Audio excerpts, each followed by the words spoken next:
प्रसंग है और दूसरा प्रसंग हस्तिनापुर का है। जो उज्जैन का राजा श्री वर्मा धार्मिक था, आध्यात्मिक था, चिंतन मनन करता था। उसके जो 4 मंत्री थे, नमुची, प्रहलाद, बृहस्पति और बलि, ये चारों मंत्री विपरीत बुद्धि के थे। उसी नगर में अचानक अकंपनाचार 700 मुनियों का प्रवेश हुआ। राजा ने कहा चलो सब दर्शन करने चलते हैं, दर्शन करके आते हैं। चारों मंत्री अनमने मन से, अब राजा ने बोल दिया तो जाना पड़ा, दर्शन करने चले गए, पहुंच गए। वहां से पुरुषंग बैठा था। एक मुनिराज आहार करके आ रहे थे,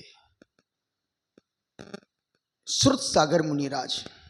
देखो ये नंगा खा के आ रहा है, जैसा कि महाराज सब बैल की तरह है।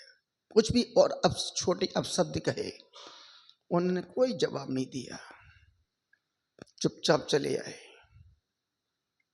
जैसे वो आचार्य के पास पहुंचे, मुनिराज आचार्य श्री और वो मंत्री मिले थे और उनसे उनने ऐसा किया, उनसे कुछ संवाद हो गया और वो कुछ रुष्ट हो गए, क्योंकि वो निमित्त ज्ञानी थे। आचार्य अकंपनाचार्य महाराज, सुरसगर तुमने गलती कर दी है, तुमने मूर्खों को जवाब दे दिया। कभी कभी प्रश्नों के जवाब नहीं देना भी समझदारी होती है, और कभी कभी जवाब देना भी ना समझी होती है। सुरसागर गलती कर दी तुमने, एक काम करो, वापस जाओ, जहां तुमसे संवाद किया था वहीं जाके खड़ी हो जाना, योग निरोध करना। अब वो उन मंत्रियों को लगा कि यार नंगे साधु ने मेरा अपमान कर दिया।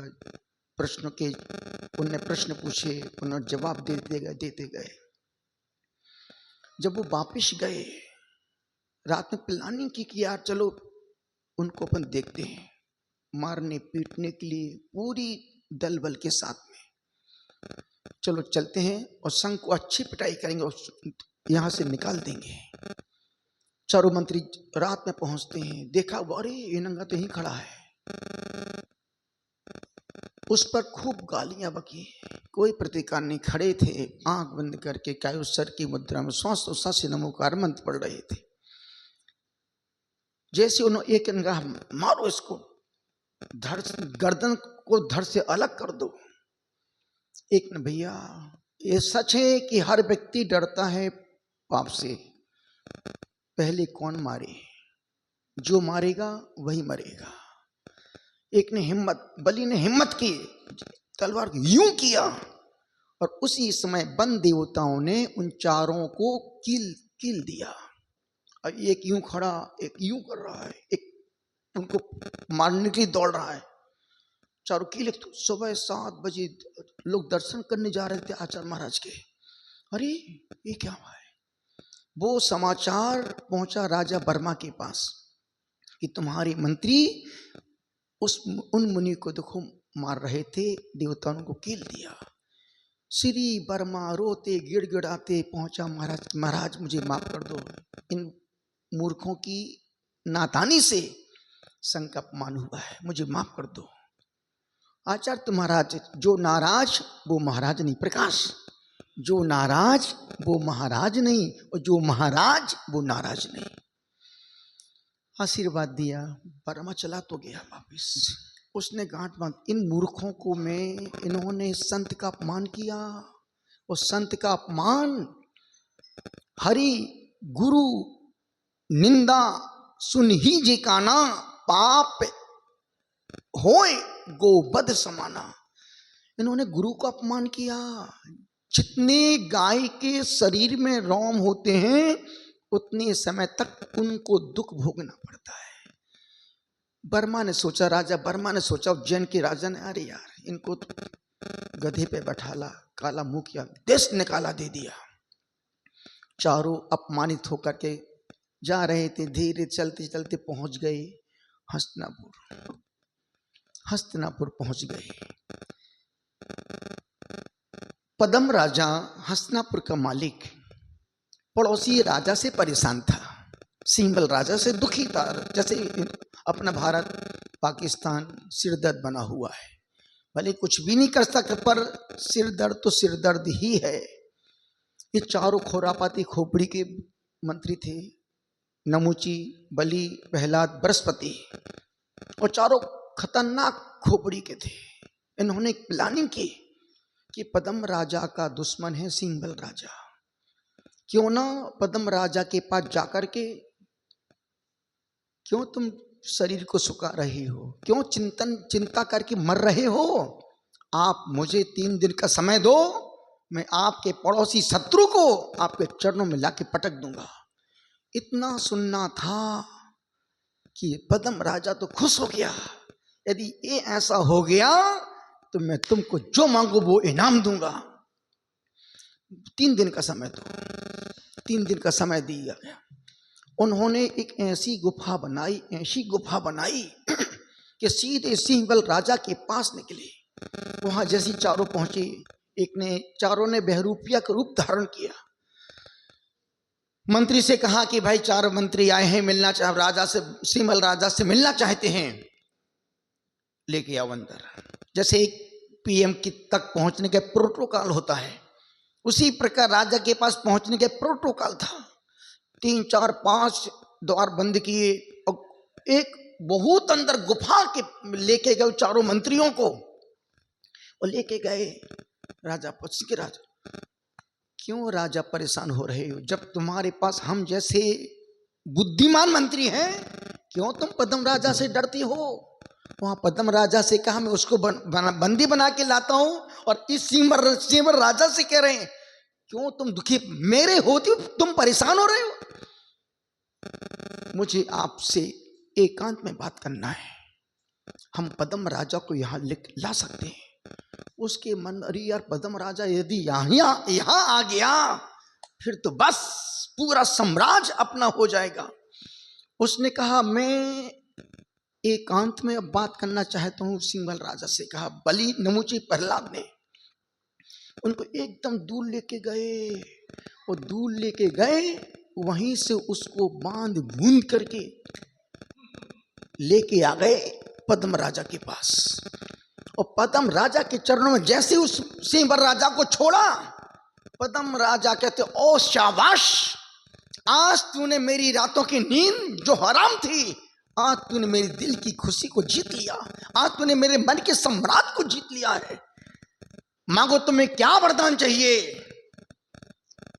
हमेशा 3 बातें बोलता हूं, जब मन अति प्रसन्न हो किसी से प्रॉमिस मत करना। जब मन अति प्रसन्न हो किसी से प्रॉमिस मत करना। जब मन अति दुखी हो कोई फैसला नहीं लेना। और जब मन खूब क्रोध में हो तो जवाब नहीं देना। वो राजा अति प्रसन्न हुआ उनकी इस कार्य से। पद्म राजा ने कहा मांगो क्या वरदान। राजा अभी नहीं, अभी नहीं, आपका वचन हम लेंगे पर अभी नहीं चाहिए। जब हम कहें, उसके जैसे दशरथ ने वचन दिया था मंथरा को, और मंथरा ने वचन कब लिया, जब राम को राज्याभिषेक होना था। बस उन्होंने भी राजा पद्म राजा का वचन सेव करके रख, जब हमको चाहिए तब हम आपसे ले लेंगे, ठीक है। बस उसको प्रताप सिंह राजा को परेशान कर दे। सब कुछ हुआ। कुछ दिनों बाद वही अकंपनाचार्य महाराज का संघ जम्बू हस्तिनापुर पहुंचा। वो मंत्री शहर का विचार, अरे ये वही नंगे हैं, ये वही नंगे हैं जिन्होंने मेरे अपमान से मुझे देश निकाला दिलाया है। अब इनको छोड़ेंगे नहीं। बस फिर क्या था, चारों मंत्री पहुंचे पद्म राजा के पास और कहा राजन, आपने याद करो, आपने उस समय हमको वचन दिया था कि मांगो तुम्हें क्या वरदान चाहिए। हमने कहा था अभी नहीं, जब आवश्यकता हो तब हम आपसे वचन ले लेंगे। मांगो क्या चाहिए। मुझे 7 दिन का आपका राज्य चाहिए, 7 दिन का राज्य चाहिए। पद्म राजा भी भावुक, ठीक है दिया। अब वो पद्म 7 दिन का राज दे दिया। अब वो पद्म राजा निष्क्रिय हो गया। और उन्होंने 3 दिन बाद ही जब पूरा संघ प्रवेश कर गया, चारों तरफ बड़ी बड़ी खाई खुदवाई, उसमें नर बलि, पशु बलि, दुनिया भर के जानवर, चार मुनिराज सब बैठे हैं। वो चारों मंत्रियों ने लगा दी आग, बैठे मुनिराज। इस मुद्रा की सबसे बड़ी खासियत है, यदि एक कायोत्सर्ग की मुद्रा में खड़ी है, बैठी है, और उस समय कोई भी उपसर्ग कर रहा है तो कोई प्रतिकार। बाहुबली स्वामी खड़े थे, चिड़ियों ने घोंसले बना लिए, चींटियों ने घर बना लिए, सांप ने बामी बना, लेकिन नहीं, कायोस खड़े हैं, खड़े हैं। उन तीनों ने घनघोर उपसर्ग किया, चारों तरफ आग लगा दी, सारे मुनिरों की चमड़ियां छिलने लगी, गले रुंध गए, पूरे नगर में हाहाकार मच गया।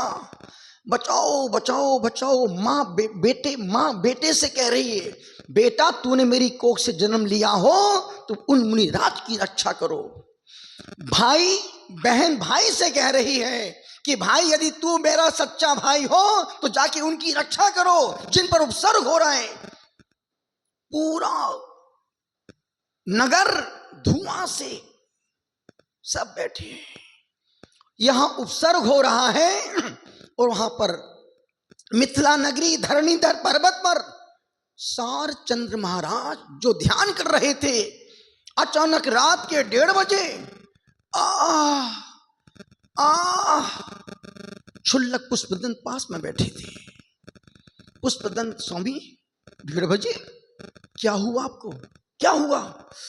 पुष्पदंत देखो, हस्तिनापुर में अकंपनाचार सास मुनिराज घनघोर उपसर्ग हो रहा है, गुरुदेव मैं क्या कर सकता हूं? वहां जाओ, उन मुनिराज के पास जाओ, विष्णु कुमार मुनि के पास जाओ, वो उस पर्वत पर ध्यान कर रहे, साधना कर रहे हैं, और वो इस उपसर्ग को दूर कर सकते हैं। गुरुदेव मैं कैसे पहुंचूं? तुम्हारे पास शक्ति है, तुम जा सकते हो। उन्होंने क्षुल्लक पुष्पदंत ने अपनी शक्ति का प्रयोग किया और विष्णु कुमार मुनिराज के पास पहुंच गए। पुष्पदंत तुम यहां? स्वामी जी, आचार्य सारचंद महाराज ने भेजा है, हस्तिनापुर में उपसर्ग हो रहा है और उसकी आप रक्षा कर सकते। मैं तो मेरे पास क्या है? नहीं गुरुदेव, आपके पास बहुत बड़ा पावर है। कैसे? मैं कैसे जानूं मेरे पास पावर है? अपना हाथ लंबा करो। जैसे उन्होंने अपना हाथ लंबा किया, हाथ बढ़ता बढ़ता बढ़ता दूर तक चला गया। आप एक काम कर सकते हो, अब हस्तिनापुर जाओ और उन ब्राह्मणों से आप भिक्षा मांगना। जैसी वो उन्होंने बटुक, सोचो विष्णु कुमार मुनि ने अपने मुनि पद को छोड़ा, बटुक ब्राह्मण का भेष धारण किया। धर्म की रक्षा के लिए कभी कभी आचार्य अपने पद का त्याग करके उस वस्त्रों को धारण कर लिया और पहुंच गया जब हस्तिनापुर में। भिक्षाम देही, मांगो बटुक ब्राह्मण, तुम्हें क्या चाहिए? जो दे दोगे, मांगो जो मांगो कि मैं तुमको वही। चारों मंत्रियों से बलि, नमुची, प्रहलाद, बृहस्पति मांगो। बटुक जैसा तू छोटा है वैसी तेरी बुद्धि भी छोटी है, मांगो क्या चाहिए? मुझे 3 डक जमीन दे दो। कैसा मूर्ख ब्राह्मण है जिससे मैं बोल रहा हूं तुम्हें जो चाहिए उतना ले लो। वो 3 पैर मांग रहे। उन्होंने पहला पैर उठाया, सुमेरु पर्वत पर रखा, दूसरा पैर उस जमीन को नापने के लिए, पहला पैर सुमेरु पर्वत, दूसरा मानुषोत्तर पर्वत, और तीसरा पैर बोलते बटुक ब्राह्मण। वो ब्राह्मण बोलते हैं, बोलो प्रहलाद, बृहस्पति, नमुची, ये पैर तीसरा पैर कहां रखूं? तीसरा पैर छाती पे रख दिया। सब तिल मिला गए। पदम राजा गिड़गिड़ाते, मुझे भैया माफ करो, मुझे माफ करो, मुझसे गलती हो गई कि मैंने इन मूर्खों को 7 दिन का राज्य दे दिया। वो कहानी यहां पर विराम लेती है। अब वो जो 4 सारचंद महाराज अपन उस कहानी के सार में चलते, चूंकि समय गति से बढ़ रहा है, यदि अब इसको हम 1 घंटे बोलें तो अभी पूरा 1 घंटे इस कथा को सुना सकते हैं। पर नहीं, महाराज साहब ने कथा का पूरा भीतर का सार दे दिया। अब हम उसका निष्कर्ष दे रहे हैं। वो सारचंद महाराज कौन थे? वो सारचंद महाराज प्रथमानी योग के प्रतीक थे। आह निकली सेवा परोपकार की भावना से क्षुल्लक को बोला। क्षुल्लक पुष्पदंत करनानी योग के प्रतीक थे। उन्होंने अपने पद का उपयोग किया। विष्णु कुमार मुनि राज के पास पहुंच गए। विष्णु कुमार मुनि चरणानि योग के प्रतीक थे और 700 मुनि द्रव्यानि योग के प्रतीक थे। हमारा शरीर हस्तिनापुर है, क्रोध मान माया लोभ ये 4 मंत्री बनकर हमारी आत्मा रूपी पद्म राजा इस हस्तिनापुर में राज्य करता है। लेकिन वह जब क्रोध मान माया लोभ को राज्य दे देता है तो धर्म पर संकट और उपसर्ग आ जाता है। अकंपनाचार मुनि 700 मुनि राज संकल्प, समता, माध्यस्थ, मैत्री, धीरज और क्षमा इन 7 गुणों का समुदाय ही आस्था के अकंपनाचार, वो आस्था का संग अकंपनाचार महाराज का संग था। सारचंद महाराज अनुकंपा के प्रतीक थे। मुंह से आह निकली और क्षुल्लक पुष्पदंत विष्णु कुमार मुनिराज के पास पहुंच जाते हैं। उस क्षुल्लक पुष्पदंत पुरुषार्थ का प्रतीक है। पुरुषार्थ करते हैं तो विष्णु कुमार मुनि के पास सहजता से पहुंच जाते हैं। और विष्णु कुमार मुनि आत्मा का प्रतिबिंब है जो साधर्मी पर उपसर्ग को सुनते ही प्रेम की सागर से, प्रेम की गंगा से भर जाते हैं। निवेदन कर रहा हूं। और वो जैसे उपसर्ग दूर हुआ, पूरा गांव, माताएं बहनें, पुरुष वर्ग उस उपसर्ग को दूर, ध्यान रखना, आज तक एक भी उपसर्ग कभी पुरुष श्रावक ने दूर नहीं किए। जब जब भी धर्म पर संकट आया, मुनियों पर संकट आया, मुनियों के संकट को मुनियों ने नहीं, साधर्मी मुनियों ने ही दूर किया है, आचार्यों ने दूर किए हैं। और गृहस्थ तो सुनते ही दूर भाग जाते हैं।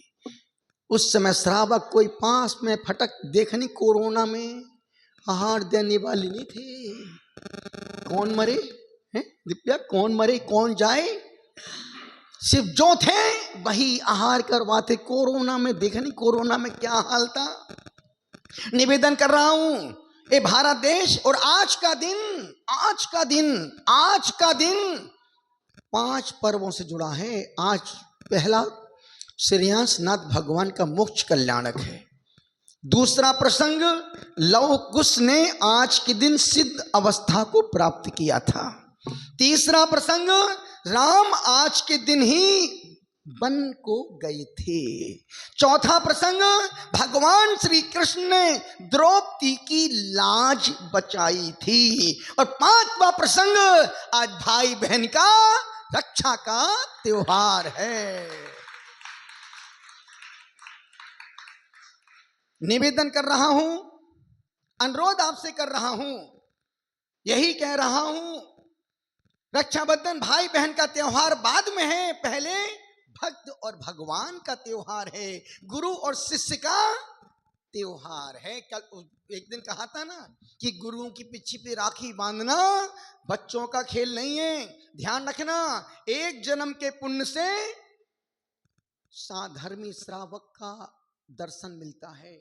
साधर्मी श्रावक वो जो रात्रि भोजन नहीं करता, पानी छान के पीता है, देव दर्शन नित्य करता है, स्वाध्याय करता है, त्याग व्रत नियम संयम का पालन करता है, वो उस श्रावक के दर्शन एक जन्म के पुण्य से होते हैं।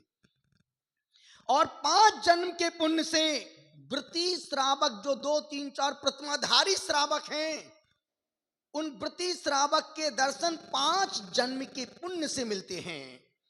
10 जन्म के पुण्य के फल से क्षुल्लक और क्षुल्लिकाओं के दर्शन 10 भाव के पुण्य के उदय में मिलते हैं। 15 भाव के पुण्य के उदय से आरिकाओं के एलिकों के दर्शन होते हैं। 25 भाव के पुण्य से मुनिराजों के दर्शन का लाभ मिलता है। 23 भाव के पुण्य से उपाध्याय परमेष्टि के दर्शन मिलते हैं और 36 भाव के पुण्य से आचार्यों के गणधर परमेष्टि के पुण्य दर्शन का लाभ मिलता है और 32 भाव के पुण्य से अरिहंत परमात्मा के समोसरण में साक्षात उनके दर्शन का लाभ मिलता है और करोड़ों जन्मों के पुण्य से सिद्ध परमात्मा के दर्शन का लाभ मिलता है। निवेदन कर रहा हूं, अनुरोध कर रहा हूं, संतों की सेवा और आज के पर्व से हम 2 3 4 बातें ही समझ सकते हैं। जिंदगी में सब पाप करना पर कभी इस निर्ग्रंथ मुद्रा का कभी अपमान नहीं करना। अच्छी हो बुरी हो, तुम्हारे मन की हो नहीं हो, तुम कुछ जानती हो समझती हो, कोई वह सारी बातें बेकार हैं। पहली बात तो यह है ये भगवान की मुद्रा है। पंचम काल के अंतिम समय तक ए मुद्रा, ए दिगंबर साधु, ए श्रवण, ये यति अंतिम समय तक रहेंगे। वीरांगज मुनि, पंगुश्री माता जी, क्षयमश्री माता जी, पंगुश्री श्रावक और श्राविकाएं, ये चतुर्विध संघ अंतिम समय तक रहे। अभी तो 18,000 साल और बाकी हैं। लगता है कि धर्म कैसे चलेगा? चलेगा घिसट घिसट के, लंबी लंबी सांसें भर भर के चलेगा, पर खत्म नहीं होगा। उस समय भी श्रावक मिलेंगे। जब हम पारसनाथ पर्वत पर गए तो हमने कि यार आहार कैसे, इतने पर कौन चौका लगाएगा? जब पुण्य होता है तो पर्वत पे भी बीज डालो तो वो वृक्ष बन जाता है, और जब पाप का उदय होता है तो भूमि पर बीज डालने के बाद भी वो बीज मर जाता है। इसलिए खुद के पुण्य पर भरोसा करना।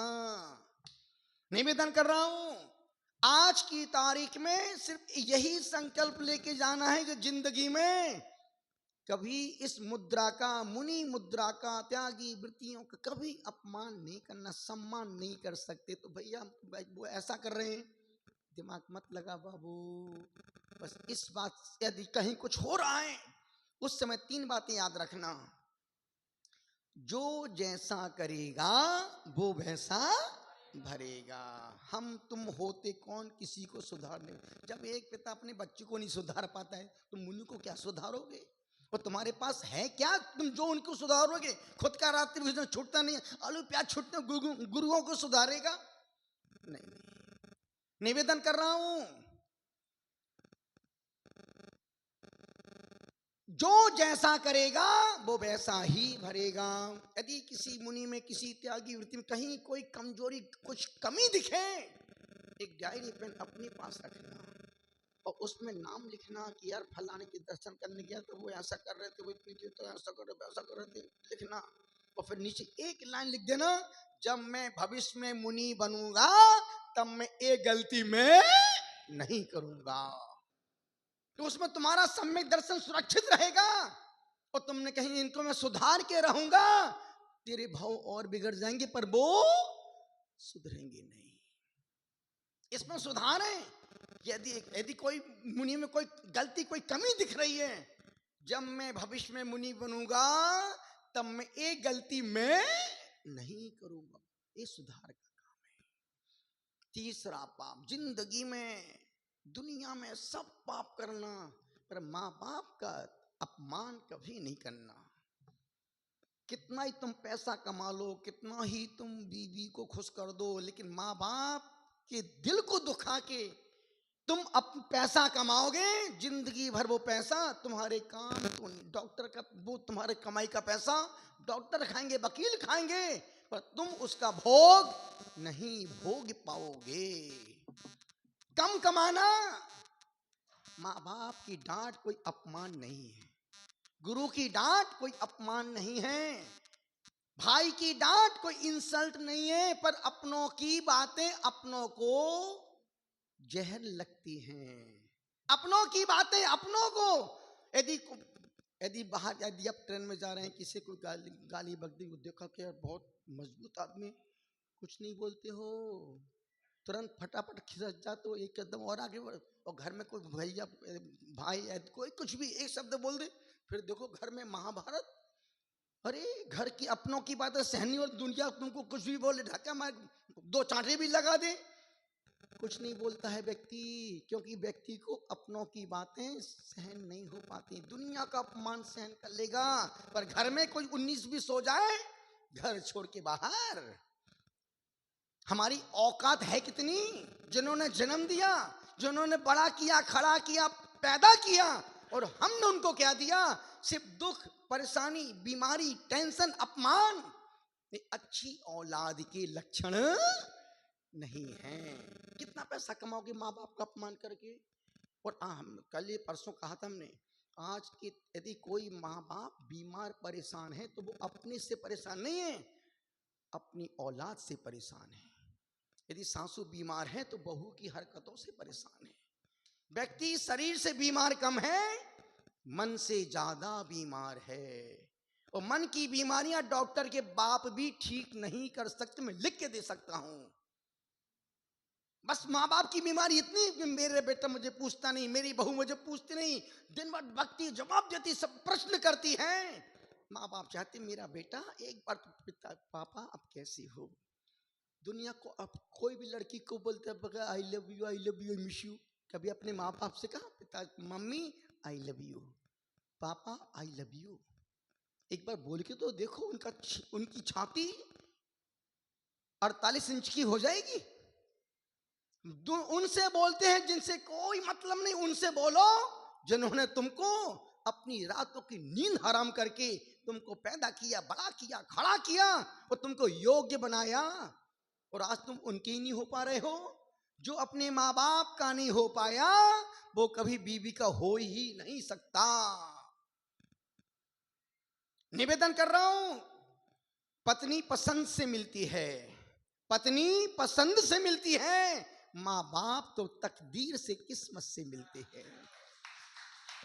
माँ बाप तकदीर से, किस्मत से मिलते हैं। किस्मत से मिलने वाले माँ बाप के पसंद से मिलने वाली के चक्कर में पुण्य से, नसीब से मिले माँ बाप को मत ठुकरा देना बाबू, अन्यथा जिंदगी भर खून के आंसू बहाते रहोगे।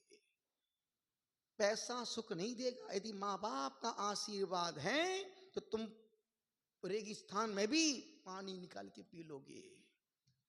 और माँ बाप का दिल दुखा के तुम पैसा कमा रहे हो तो वो पैसा तो बेकार है।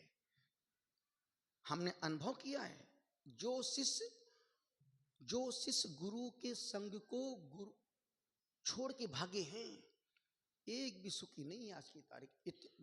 जितने शिष्य गुरु को छोड़ के भागे, गुरु से लड़ के भागे, गुरु से विद्रोह करके भागे हैं, एक भी शिष्य सुखी नहीं है। कोई बीमारी से मरा, कोई लंगड़ा लूला पाहिज हो गया, और अनेक अनेक नाम लिस्ट गिना सकते हैं हम, अनेक अनेक शिष्यों की।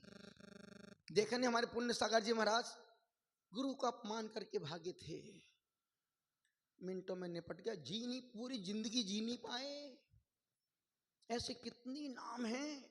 नाम बोलना अच्छी बात नहीं, लेकिन जो बच्चे माँ बाप को ओवरटेक करते हैं, उनके सामने ओवर स्मार्ट बनते हैं। जिंदगी में पैसा तो कमाओगे पर पैसे का सुख कभी नहीं भोग पाओगे। पैसे का सुख भोगने के लिए माँ बाप की दुआएं बहुत काम करती हैं बाबू, बहुत काम करती हैं। निवेदन कर रहा हूं, पहला पाप जिंदगी में कभी इस मुनि मुद्रा का अनादर अपमान नहीं करना। मत जाओ दर्शन के लिए, मत अर्घ्य चढ़ाओ, मत नमस्कार करो, पर उल जुलूल बोल के तुम पाप का बंद करके क्यों अपने गर्त के द्वार खोल रहे हो। दूसरा पाप जिंदगी में, माँ बाप स्वार्थी हो सकते हैं, माँ बाप लंपटी हो सकते हैं, माँ बाप पक्षपाती हो सकते हैं, ये सारी बातें छोटी हैं, पर पहली बात तो ये है वो मेरे माँ बाप हैं। तीसरा पाप, जब कभी धर्म की तुम प्रभाव ना कर पाओ या ना कर पाओ, पर जिंदगी में धर्म का अपमान मत करना।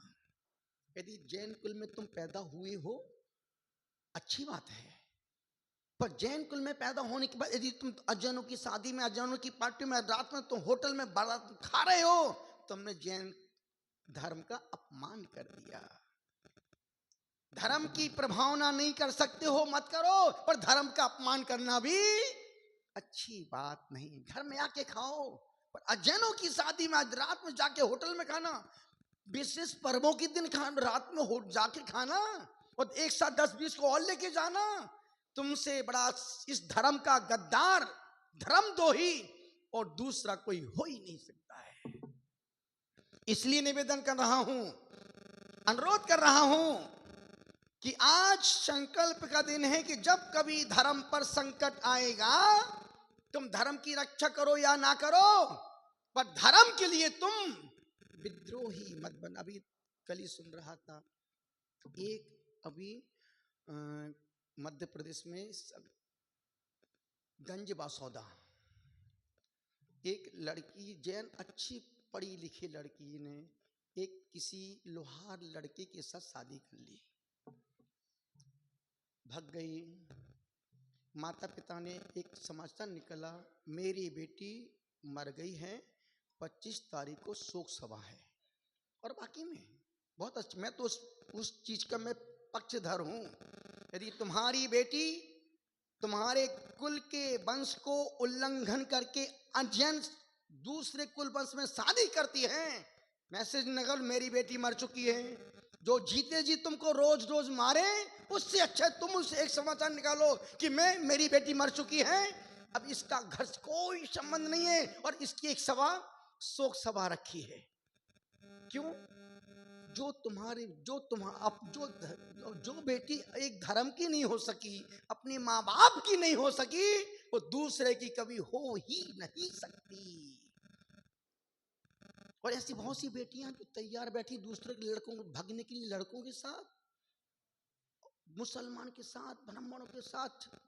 जो परिवार नॉन वेज खाते हैं उसको कोई मत, उसको तो बस अपनी वासना की पूर्ति करने ऐसे बच्चियों के घर से हाथ बाहर निकाल दो। नहीं होना, एक सोच के निकाल दो, मेरी बेटी मर गई। एक ही दिन देखोगे मेरी बेटी मर, जब तुम रोज रोज उसको देखोगे, अरे यार देखो मेरी बेटी वहां गई, उसके साथ वहां जा रही। एक ही दिन होगा, मेरी बेटी नहीं है भैया, मर गई, अचानक बीमारी से मर गई, एक ही दिन दुख होगा। रोज रोज मरने की अपेक्षा अच्छा है एक दिन पूरे मर जाना, रोज रोज घुट घुट के नहीं मरना। निवेदन इतना सा कर रहा हूं, अनुरोध आपसे कर रहा हूं।